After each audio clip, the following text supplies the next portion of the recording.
Paul Brennan Gilbert, born November 6, 1966, is an American guitarist known for his work in hard rock and heavy metal genres. He co-founded the band Mr. Big and was a key member of Racer X, contributing to several of their albums. In 1996, Gilbert embarked on a solo career, releasing a number of solo albums and participating in various collaborations and guest appearances on other artists' work.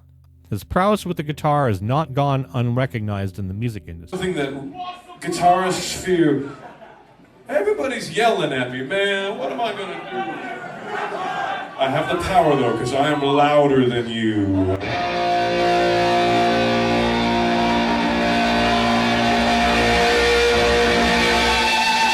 So I can always get you to shut the fuck up if I want to. Gilbert was voted the 4th best in Guitar One magazine's 2007 Top 10 Guitar Shredders of All Time.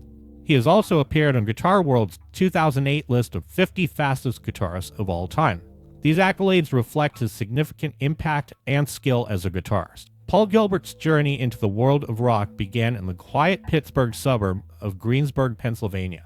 From a young age, music coursed through his veins, starting his musical journey at just 6 years old.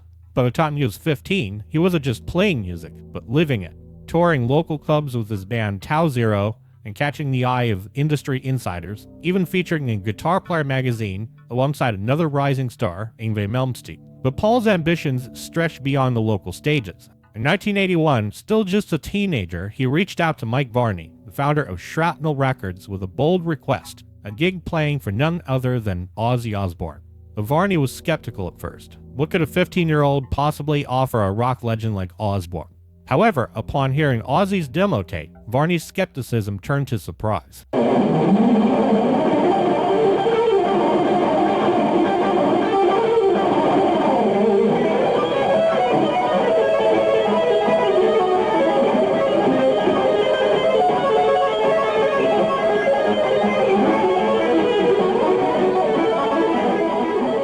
The young guitar player had undeniable talent.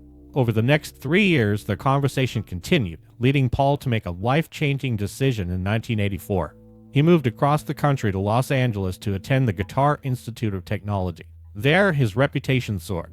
Despite being only 17, his advanced and swift alternate picking technique, combined with a vast repertoire of cover material, quickly turned him into a local legend.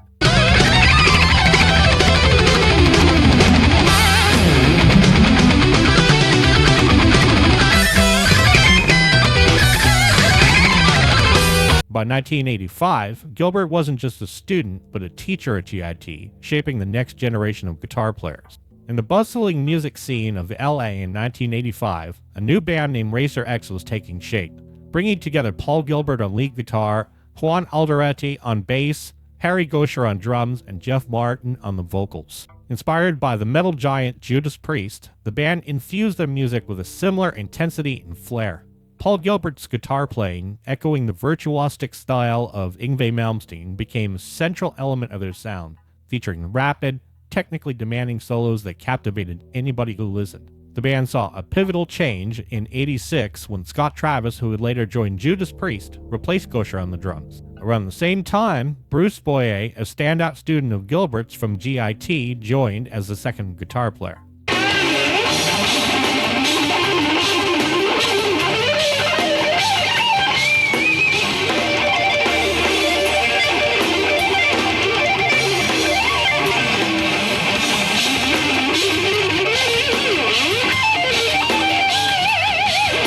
Bruce had a unique talent for harmonizing with Gilbert's complex string-skipping sequences, adding a new layer to the band's rich sound. Gilbert's reputation as one of the world's fastest guitar players was cemented by tracks like Technical Difficulties, Frenzy, Scarified, and others. These pieces showcased his ability to push the boundaries of guitar technique, a skill that not only brought Racer X critical acclaim, but also influenced a generation of guitarists. During this period, Gilbert also ventured into another realm, education. He recorded his first instructional video, Intense Rock, where he meticulously broke down his techniques and practice routine. Now, this video became a valuable resource for aspiring guitarists worldwide, marking the beginning of a series of instructional materials he would produce throughout his career.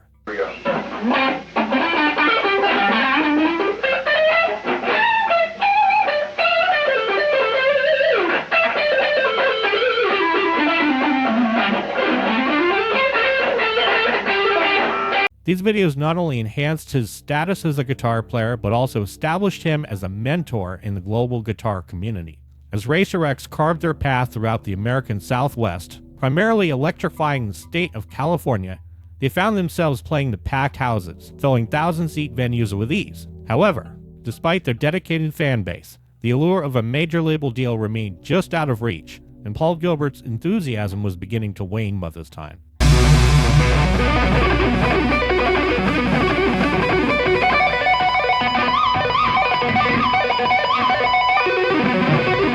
It was during this period in 1987, Billy Sheehan, renowned bass player for Talas and one of Gilbert's personal influences, approached him with a new musical venture.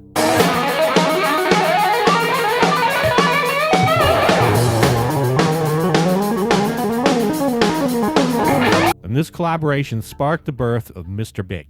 By 1988, Gilbert decided to leave Racer X, shifting his focus to the burgeoning success of this new group. However, the story of Racer X was far from over. Following the breakup of Mr. Big in '96, Gilbert reached out to his former bandmates proposing a reunion. All were on board except Bruce Bouillet, who was sidelined by a severe bout of carpal tunnel syndrome that left him nearly unable to play the guitar at all. Undeterred, the reunited Racer X returned to the studio in mid-'99 to record an album that would reaffirm their prowess. The result was Technical Difficulties, an album that not only captured their signature sound, but also achieved gold status in Japan, signaling their triumphant return. Spurred by this success, their new record label required a follow-up. In late 2000, Racer X released Superheroes, an album mixed by none other than Bruce Bouillet, marking a full circle moment for the band. Seizing the moment on their surging popularity in Japan, Universal Japan made a move that would etch Racer X deeper into the annals of rock history.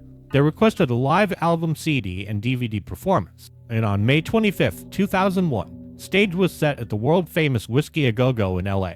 For the first time in 13 years, Racer X performed live, playing to a packed house that vibrated with the echoes of anticipation and nostalgia.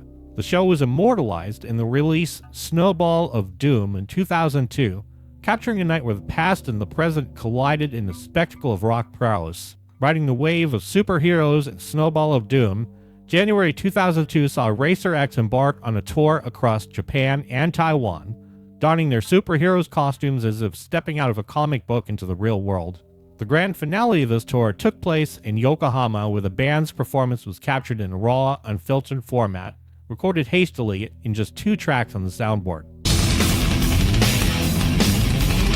This recording later surfaced as Snowball of Doom 2. However, the momentum did not stop there. Later in 2002, Universal Japan was eager for more.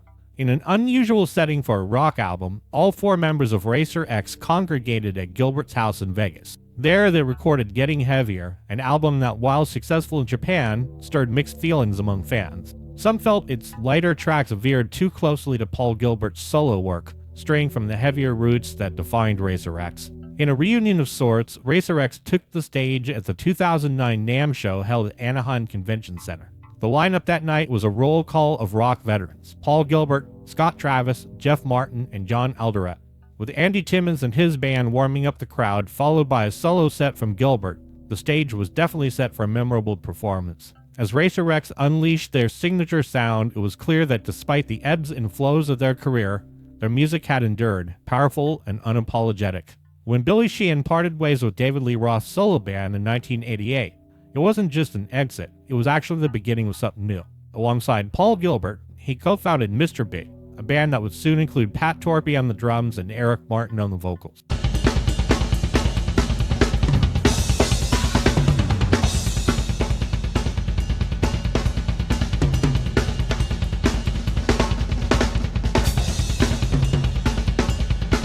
For their debut album, which had a lot of the same type of vibe as Van Halen's debut album when it came out, because it was just so raw, not many overdubs or anything like that, Paul and Billy would burn out these unison lines on the guitar and the bass during Addicted to That Rush.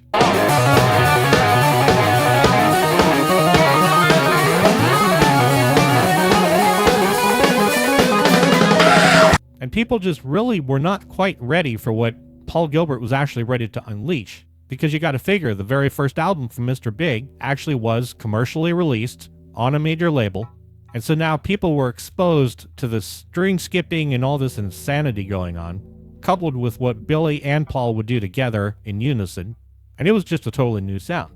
However, still, the presence was initially felt in Japan, but it was their 1991 second studio album, Lean Into It, that catapulted them to international stardom. And of course, the song featured the acoustic ballad To Be With You, which became a radio and MTV favorite, eventually climbing to the #1 spot on the Billboard Hot 100.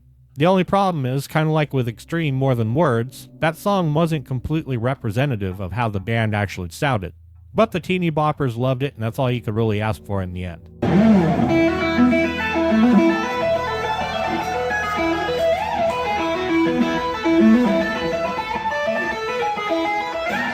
In 1996, Mr. Big disbanded, pushing Gilbert to venture into his solo career. The band did find his way back shortly after, but Gilbert, tied to his own record contract, was actually replaced by Richie Kotzen. However, their reunion was short-lived. By 2002, Mr. Big had once again disbanded. But the story didn't end there. In June 2009, Gilbert orchestrated a reunion of the original members for a worldwide tour, proving that some connections in music refused to fade away. They went back to the studio with producer Kevin Shirley and recorded a new album titled What If. This album was released first in Japan on December 15, 2010, followed by launches in Europe and the US. In 2011, Mr. Big returned to the live scene with a tour kickoff at the House of Blues in Hollywood, followed by several dates across Japan. The tour ended up spanning across Taiwan, China, Korea, the Philippines, and Europe, and it showed that they had a timeless connection that they forged with their fans all across the globe. In September 2014, the rock world was tuned in as Mr. Big released their album, The Stories That We Could Tell, a project steeped in both anticipation and underlying poignancy. The production, helmed by Pat Regan, captured the essence of a band still vibrant after decades in the spotlight. However, during the album's recording, a deeply personal challenge was brought to light. Drummer Pat Torpey had been diagnosed with Parkinson's. This revelation could have been a stopping point, a moment that marked an end, but instead it became a testament to resilience. As the band geared up for the tour that followed the release, they made a crucial adaptation. Matt Starr from the band Burning Rain was brought on board to handle the primary drumming responsibilities. Yet Torpey's spirit and presence remained integral. He took on the role of drum producer and continued to travel with the band.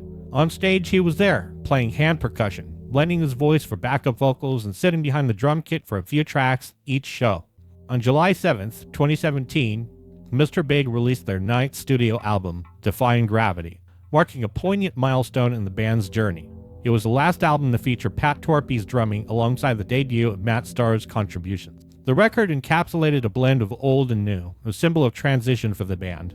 Tragically, just months later, on February 7, 2018, Pat Torpey passed away due to complications from Parkinson's at the age of 64.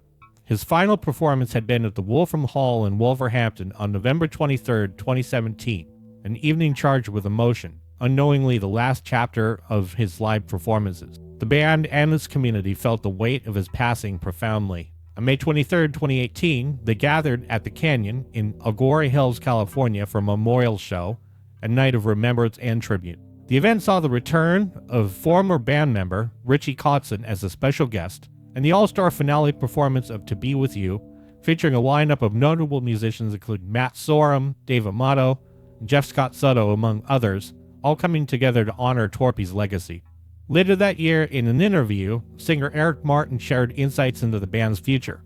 He revealed plans for another album, but with a bittersweet addendum.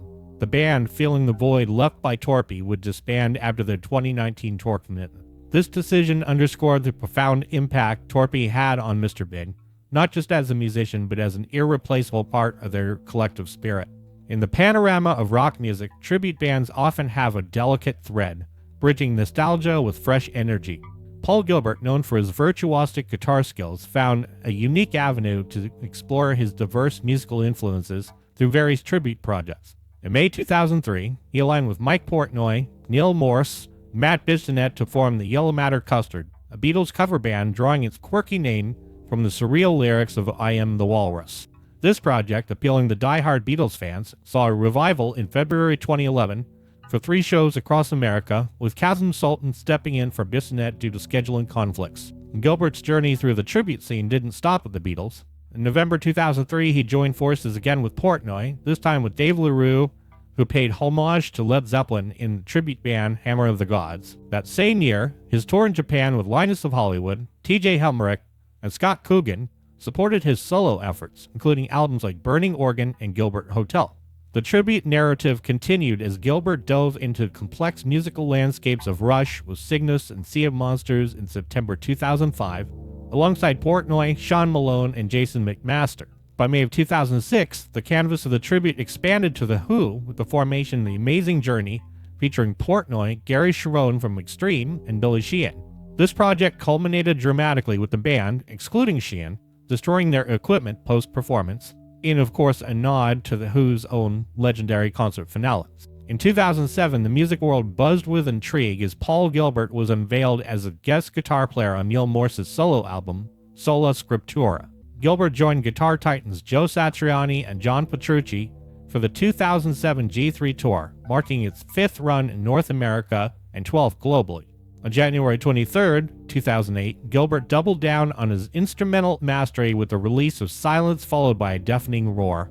The album, a cascade of intricate melodies and fierce guitar play, made its way to European audiences by March 31st and to American fans by April 8th. Later that year, on October 22nd, Gilbert switched gears, partnering with vocalist Freddie Nelson to release United States, an album that melded the theatrics of Queen with the rock-solid style of Mr. Big. The journey continued into 2009, when Gilbert took the stage with Racer X at the NAMM show in Anaheim, California, delivering a performance that was both a throwback and a showcase of enduring talent. The year also saw him teaming up with Dawkins' George Lynch, as well as Richie Kotzen for the Guitar Generation Tour, further cementing his place in the rock guitar pantheon. 2010 brought another wave of creativity with the release of Fuzz Universe on June 30th in Japan, followed by launches in America and Europe. The album, Gilbert's third instrumental venture, featured a unique nod to Johnny Cash with the cover Leave That Junk Alone as a Japanese bonus track. By 2014, Gilbert was not slowing down. On June 25th, he released Stone Pushing Uphill Man, initially available exclusively in Japan, but of course eventually it was released in the US. And this album showcased a blend of covers and originals, displaying Gilbert's versatility and deep respect for the musical roots. Now, Paul carved his niche out not just on the stage, but also on the pages of renowned guitar magazines. His journey as an educator began with a series of instructional articles for Guitar Player magazine, titled Terrifying Guitar 101 in the late 80s and early 90s. He later expanded his teaching repertoire through his own section in the British guitar magazine Total Guitar, where over 31 issues until November 2006, he demonstrated intricate guitar techniques, accompanied by CDs that walk readers through each lesson. Beyond magazine tutorials, Gilbert's role as a regular instructor at the Guitar Institute of Technology, GIT, and his position as an honorary dean of the GIT division in Japan underscore his commitment to nurturing new talent. His frequent visits to Japan echo a lifestyle embraced by his shrapnel label mate Marty Friedman, who resides there and speaks the language fluently. Gilbert's instructional videos, known for blending humor with technique, feature him pulling a rabbit out of his guitar or donning a straitjacket, turning a traditional guitar lesson into an engaging performance. This unique approach not only teaches but entertains, drawing learners into the world of music with laughter and curiosity. He's also guided the early careers of notable guitar players such as Buckethead, Joey Tofola, Russ Parrish, Satchel from Steel Panther, among others. Currently, Gilbert continues to share his insights through his column Shred Your Enthusiasm for Premier Guitar, and has broadened his teaching platform with the launch of Online Rock Guitar School with Paul Gilbert in May of 2012, part of the Artist Works Guitar Campus. In August 2014, Gilbert's commitment to guitar education was highlighted at the G4 Experience, a week-long guitar camp where he joined forces with guitar legends Joe Satriani, Andy Timmons, and multi-instrumentalist Mike Keneally. This gathering wasn't just a showcase of skill, but a profound communal learning experience, reinforcing Gilbert's role as both a pioneer and a perpetual student of the art of guitar. AC/DC. Angas yan.